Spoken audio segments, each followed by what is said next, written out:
Bismillahirrahmanirrahim. Assalamualaikum warahmatullahi wabarakatuh. Cucu-cucu sekalian, jumpa lagi dengan kakek. Udah beberapa hari nggak lihat kakek ya.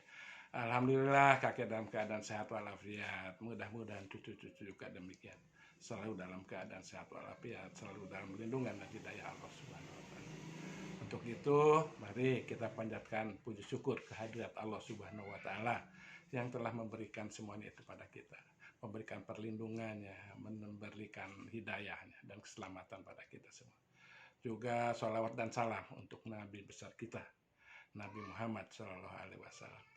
Cucu sekalian, kesempatan ini sebenarnya merupakan kelanjutan ya dari kemarin yang masalah tobat. Karena ada yang menanyakan tentang dosa-dosa besar itu. Memang waktu itu kakek nggak detail menyebutkannya barangkali ya, dan juga ada pertanyaan apakah hanya dosa besar aja yang bisa dihapuskan dengan sholat tobat. Ya, nanti kita coba ya kita bahas. Yang pertama adalah dosa-dosa besar. Dosa-dosa besar itu memang di Quran banyak sekali firman-firman Allah ya, yang terutama yang diazab atau balasannya itu berupa neraka, berupa siksa di dalam neraka. Itu yang termasuk dosa besar. Ada beberapa, misalnya nih contohnya adalah yang berkaitan dengan hati, itu adalah dosa syirik. Itu udah kita bahas pada saat membahas masalah keimanan. Lalu juga ini yang nggak ketahuan nih, kakek juga nggak tahu ini dosa apa gitu ya. Itu yang kita merasa aman dari azab Allah. Jadi kita kalau merasa aman dari azab Allah itu juga merupakan dosa. Dan satu lagi adalah yang putus asa dari rahmat Allah. Itu juga dosa besar.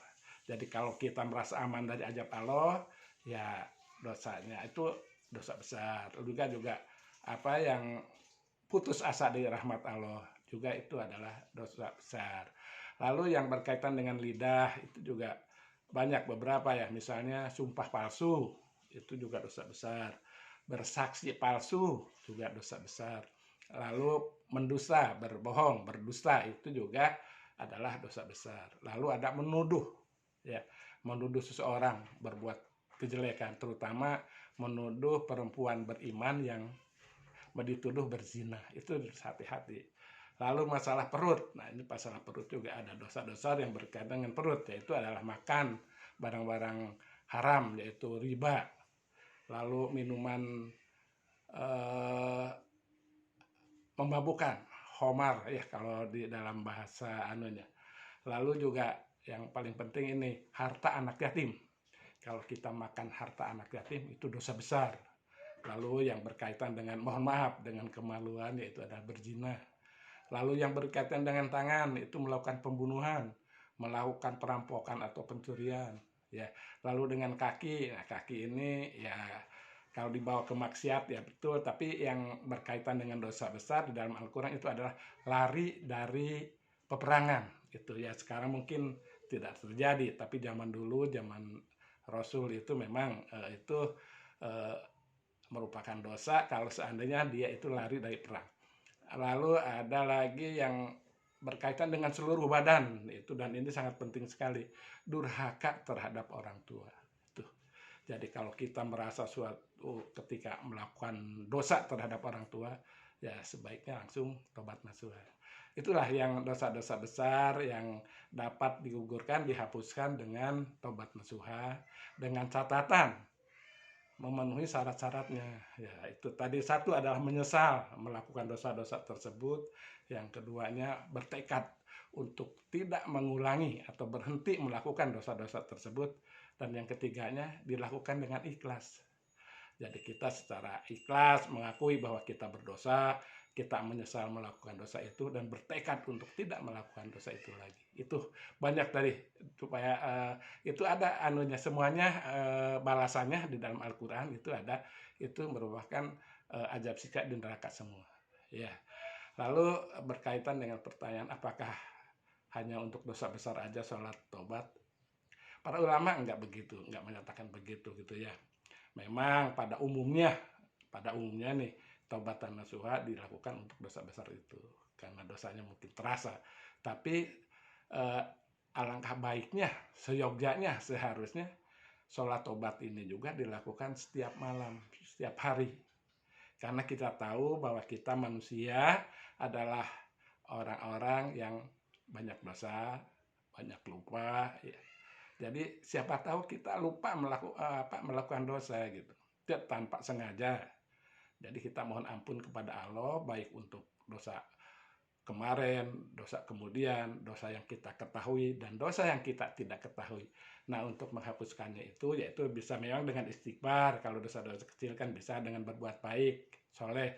Tapi alangkah bagusnya disertai dengan sholat tobat ya. Jadi bukan sholat tobat nasuha. Jadi sedikit dibedakan lah, kalau tobat nasuha itu mungkin untuk dosa-dosa besar tadi, kalau tobat itu ya baik besar maupun kecil, tapi tidak khusus untuk dosa besar. Ya, segini cucu-cucu mudah-mudahan makin jelas nih ini. Kalau niatnya sih sama, usoli sunatan taubat ini lillahi ta'ala, itu sama. Hanya bedanya kan ada sunatan tahajud, sunatan taubat. Nah, itu bedanya ya. Lalu bacaannya setelah Al-Fatihah ya terserah, tapi sebagaimana yang kakek pernah dulu sampaikan, berdasarkan apa yang kakek dengar dari Ustadz Adi Hidayat itu, sholat sunat itu bisa karena kita ya, kalau sholat sunat kan kita yang melaksanakan, yang membacanya, itu boleh surat apa saja yang berkaitan dengan tujuan kita gitu. Jadi kalau kita tujuannya memohon ampun, ya baca-baca surat yang tentang mohon ampun, itu banyak. Itu misalnya aja Ali Imran ayat 133 sampai 135. Lalu At-Tahrim ayat 8. Lalu Al-Hadid ayat 21, itu sama itu. Jadi At-Tahrim sama Al-Hadid itu hampir mirip, hanya kalau di At-Tahrim itu bersegeralah ya, kemarin kakek sampaikan, kalau di Al-Hadid itu berlomba-lombalah gitu. Bersegeralah menuju ampunan daripada Tuhan dan surga yang luasnya tadi sampaikannya dulu. Lalu sama juga ada hadits ayat 21 juga, berlomba-lombalah terhadap ampunan dari Allah dan surga yang luasnya, sama seperti itu. Ya, jadi suratnya apa saja, tapi yang penting itu tadi prinsipnya adalah kalau kita tahu, kita harus tahu tuh arti dari surat itu, sehingga kita bisa menggunakannya sesuai dengan keperluan kita. Banyak surat-surat, misal kemarin surat perlindungan ya kan gitu ya, ada surat mohon ampun juga ada nanti di beberapa surat yang lain ya.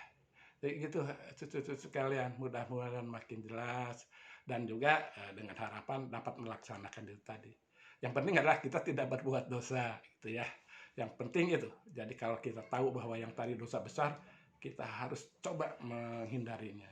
Dosa-dosa kecil juga demikian. Dosa kecil itu ya misalnya ghibah dan lain-lain itu tidak termasuk dalam dosa besar kalau di sini kelihatannya tadi yang kakek sebutkan. Ya, jadi demikian cucu-cucu, mudah-mudahan semuanya dapat kembali dapat memperoleh hidayah, petunjuk dari Allah, dapat perlindungan terutama dari godaan setan gitu yang harus kita hindari ya. Demikian cucu-cucu, mudah-mudahan sekali lagi bermanfaat dan kita selalu dalam lindungan dan hidayah Allah Subhanahu wa Ta'ala. Lalu juga kita bisa sehat walafiat dalam melaksanakan ibadah ini ya. Kita baca doa seperti biasa ya, mudah-mudahan kakek tidak melakukan suatu kesalahan, dan kalau toh ada pun mudah-mudahan Allah mengampuni.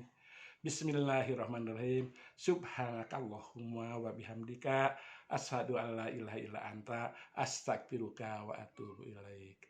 Wassalamualaikum warahmatullahi wabarakatuh.